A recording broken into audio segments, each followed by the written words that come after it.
Emery, 22 ans, rêve d'être prof d'histoire. Un rêve qu'il pourrait réaliser dès la rentrée prochaine, un an plus tôt que ce qu'il imaginait.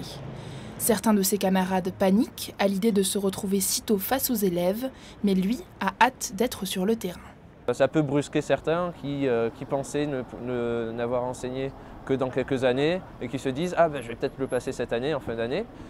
Et effectivement, ça va accélérer leur début de carrière, mais c'est assez réjouissant.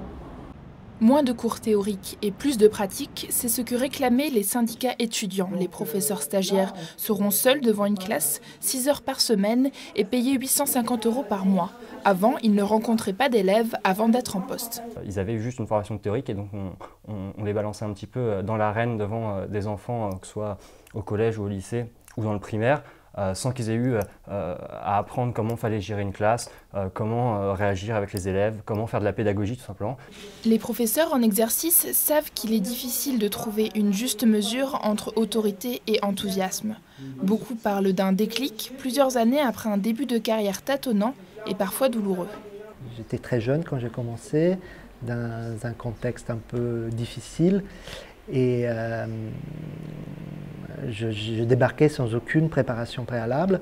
Ça a été dur, mais c'est vrai que la confrontation directe avec le public, si on peut l'appeler comme ça, c'est ce qui permet d'acquérir de l'expérience. Alors les futurs professeurs passent à la vitesse supérieure. Petit boulot ou pas, ils ont 5 mois de moins pour venir à bout de leur révision. Le compte à rebours a commencé.